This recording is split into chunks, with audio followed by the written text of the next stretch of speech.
white stuff is the worst. Well, fortunately, leaving the white stuff behind. So you guys probably saw, as of recent, been buying some trucks, namely rusty ones that need some work. Today's a little bit different. So gonna be heading down to Tennessee to purchase a truck that is neither rusty nor needs work, supposedly. So I'm excited to get out of Michigan and leave all this stuff behind. The snow is, I'm tired of it. I don't think it's much warmer down there, maybe a little bit, but no snow. Hopefully, I think all there's melted. We're in the truck. We're gonna hit the road and make the trek down to Tennessee, and hopefully this piece of equipment is as nice as I think it's gonna be. All right, if you thought I was driving down to Tennessee, you'd be wrong. We're actually flying out of Flint here in Michigan. Pretty happy about that. Got a cheap flight with a bag and everything. It was like 140 bucks one way, so really banking on this truck being good enough to drive back. But the weather down here is not that great. The roads were pretty bad on the way down, so definitely reinforced my excitement about getting out of the state for a couple days. So yeah, got about an hour left before the boarding starts. Get on the plane and have a nice trip down to Tennessee.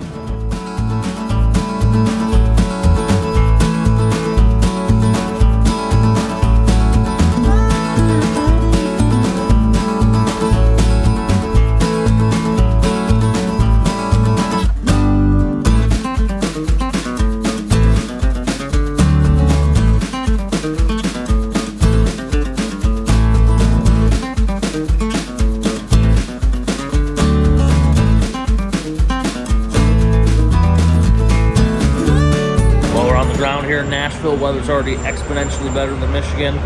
Just waiting for my Uber to come pick me up. I'll be on the road. Well, first stop here in Tennessee was Whataburger. It was actually What a Chicken. I got a chicken sandwich. It's pretty good. But we're approaching the location of the truck, and here's the guy that told me about the truck, our buddy Matt Sanford. You know him, tuner extraordinaire, king of the keyboard, god of the graphs. I couldn't come up with anything else that would rhyme, but we're going to be here soon. I'm excited to check this unit out. All right, guys, we're here at the truck. I just gave it a quick once-over, but I want to show you guys this thing.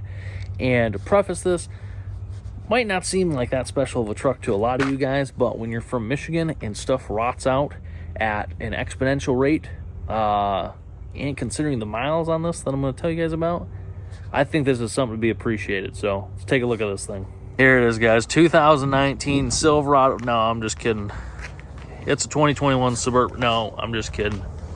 Okay, yeah, this is more my color. So this is actually it.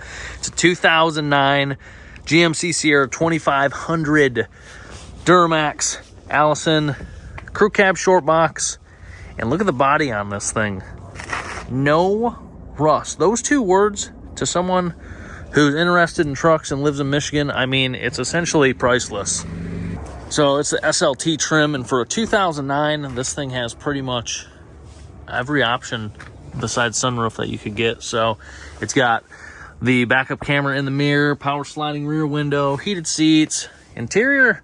Again, for the mileage, I'm saving that part for last, but you see the interior in these things, and they're completely destroyed, seats blown out, dash all cracked, and this one does have a couple small cracks, but in comparison to what some of these have, even the radio buttons, these are known to kind of delaminate like that one there, but most of them are in really good shape.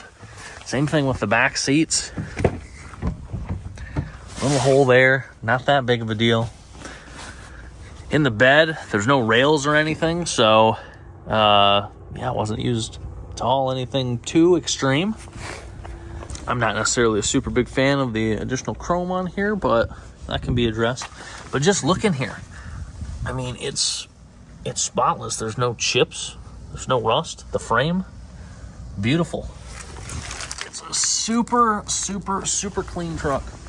These always rust out down here, and it's just super nice, man. Just a super clean truck. So this truck's 15 years old at this point. I think back to when I started driving what a 15-year-old truck was, OBS Chevy truck, early 90s. Even then, that was you find a clean one of those. It was very tough. I had one. It was one of my first vehicles I had. But yeah, I just got to show you the miles on this truck, though, because let's just look at the other side first before I show you the miles, just to show you, how pristine of a truck this really is. Now, don't get me wrong, it does have some small flaws. It's to be expected of a 15-year-old truck, but it's been very well taken care of. Passenger side, just as nice as the driver's side, guys. Just a nice truck. Little scuff back here. Probably would clean up most of that, I would say, with a quick polish. But again, no rust. Frame, look at it. It's just beautiful. All stock. You don't find that.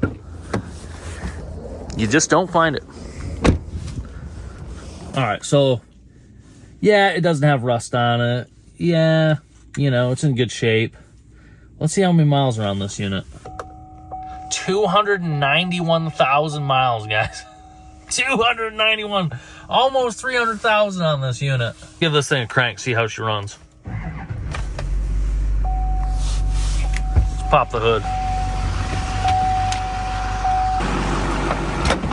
Just quiet, smooth, no BS. Just a good running Duramax.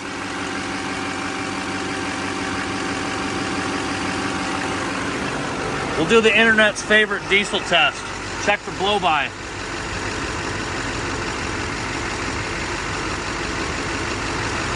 Look at that. Just a tight engine. Let's go for a little cruise, see how this thing drives. This thing goes down the road straight as an arrow, guys. It drives like a brand new truck. It's super impressive. Super impressive for these miles. So I've obviously got the 2023 Duramax.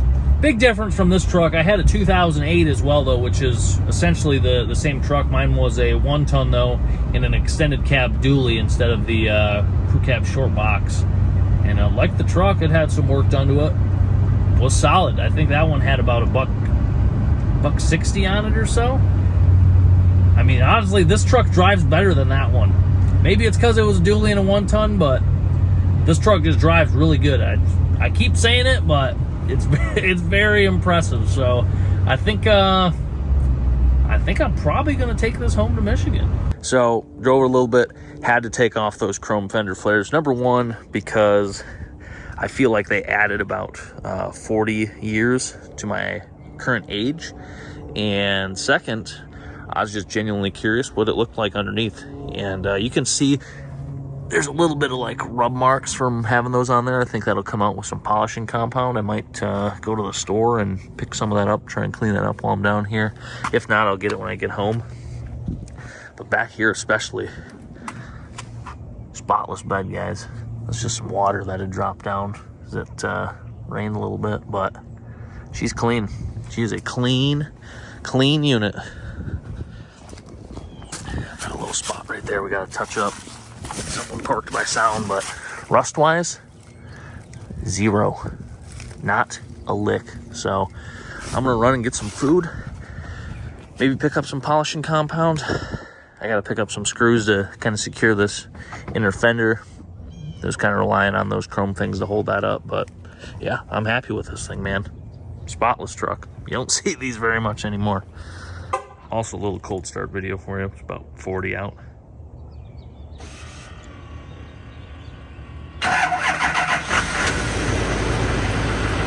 No big deal. Let's go for a ride. Well, hood's up. That's no good. Well, guys, I was on the way to the auto parts store to get those new screws for the fenders. Figured I'd stop by McDonald's real quick, get a little burger. Sitting in the McDonald's parking lot, eating the burger, just idling. Because it's a diesel pusher, that's what you do, you idle. And went into reduced engine power. So we stopped by Boost Addicts here in Tennessee, where Matt tunes out of. And I had a code for mass airflow sensor, which I guess is pretty common on these LMMs. But we found that the air filter wasn't sitting super good in the air box, so we're going to start with an air filter, I think. If that doesn't take care of it, we'll look at the mass airflow sensor, but hopefully it's just an air filter thing. It didn't look bad, but you can kind of see like this plastic ring is like separating a little bit, so that's not super good. So hopefully hopefully just an air filter. Outside of that, the truck drives really nice. It's been fine the past couple days, cruising along. So no big deal though. Just get that air filter in, take for another drive, and see what's up. Well, with that new air filter and new math, this thing's been running really good. It has developed an intermittent belt squeak, so I picked up a new belt for it and a new idler pulley. So we're going to take that old belt off and kind of see where the noise is coming from. I think it's just from the belt itself, but when the truck's running, you can kind of see a small wobble in one of the idler pulleys, so I picked one up just in case, but we'll see how they feel when we take the belt off. Might not need it. Let's go take a look. All right, just got the belt off. Wasn't the easiest one, but also wasn't the most hard to get off, as long as you got the right tools. So we have this belt tensioner tool that made it a lot easier. So I took the bolts out of the shroud right here on both sides, and then this middle one, so we could move the inner shroud a little bit and get the tensioner tool in there. And I felt all the pulleys, honestly, they feel pretty good, so I'm not going to worry about changing them. I think it was probably just the paint I was seeing on that one that was making it seem like it was walking a little bit. In the belt that came off, there was no obvious signs of cracking on the ribs or anything like that. It looked a little glazed on the back side of it, and there was some weird little imperfections in it in a couple spots, so I figured just change it. I'm gonna leave the pulleys alone, so just got to look up the belt routing diagram, get that all routed right, and throw this new one on. Hopefully she's quiet. All right, new belt's on, everything's tightened up, shrouds on, the shield underneath. Had to crawl underneath to get the belt wrapped around the harmonic balancer. Let's fire this thing up and see how she sounds. Hopefully no chirpity chirp. Look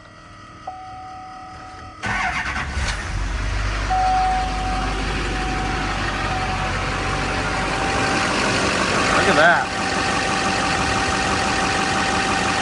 Beautiful. Sounds great. Well, finally on our way back to Michigan, so had to make our first stop at the Arches, fuel this thing up. And one thing I do dislike about this generation truck with a 6.5 foot bed is you only get a 26 gallon fuel tank. So would prefer a 36. It's what we're working with though, so not a huge deal. Hopefully we can make it back the rest of the trip on just one tank, but might have to stop again. Truck's been running good though. I think we're just gonna lapse this video out and see what happens. Been smooth sailing so far. Let's see what the rest of the trip brings us.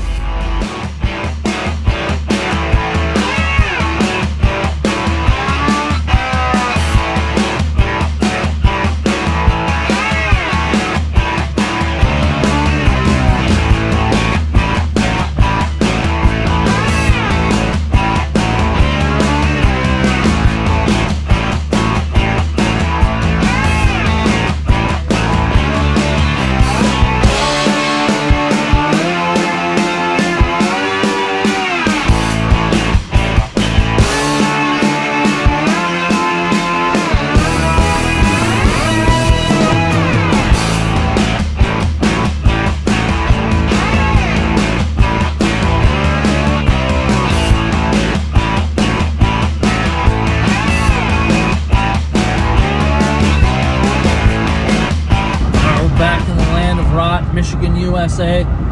Just got fuel for the last leg of this trip. Got about a half hour or so before we're back home.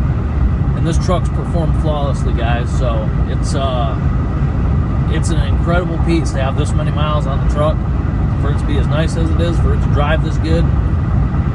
True testament to this generation of truck. You take care of them, it'll last. So I'm sure by now you guys are asking, you know, why I bought this thing. Got the new truck, or the 23 I should say, and like I said earlier, I just kind of got a good deal on this, and yeah, I picked it up. So if you know, one of you guys wants to buy this, I mean, I'd sell it 20 grand. Just make a little bit on this thing to help support the adventures of this channel. So if you guys are interested, let me know. But I've also considered just keeping this thing and getting rid of the 23. So if you guys think that's a good idea, free up a lot of money doing that, get rid of a payment, let me know. This thing would make a good dedicated tow rig, I think, with a little bit of work to it in the performance department. And you know, we'd need to do things like add a hitch to the bed for the gooseneck and a couple other things to make it a rig truck, but that's an option as well.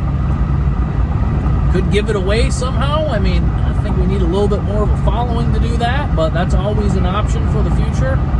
So yeah, just comment below. Let me know what you think I should do with this thing. And I've had a really good trip going to get it. So appreciate your guys' support in this matter. Hoping to have some more action and fun things coming up soon. The weather's hopefully going to start to shift in the near future. We can get outdoors, do some stuff with some of the equipment that I got. But if you guys have ever considered doing like a cannonball style trip, one-way flight to pick up a truck, do it, man. It's super fun. It's there's always the suspense factor in that something could go wrong, but with this truck, I was pretty confident in it. So we did get to drive around Tennessee a little bit, work out a couple quirks before taking it on this big journey back to Michigan. But sometimes that stuff's fun in itself. It's a good adventure. So again, appreciate you guys supporting this matter, and I'll see you guys in a couple days.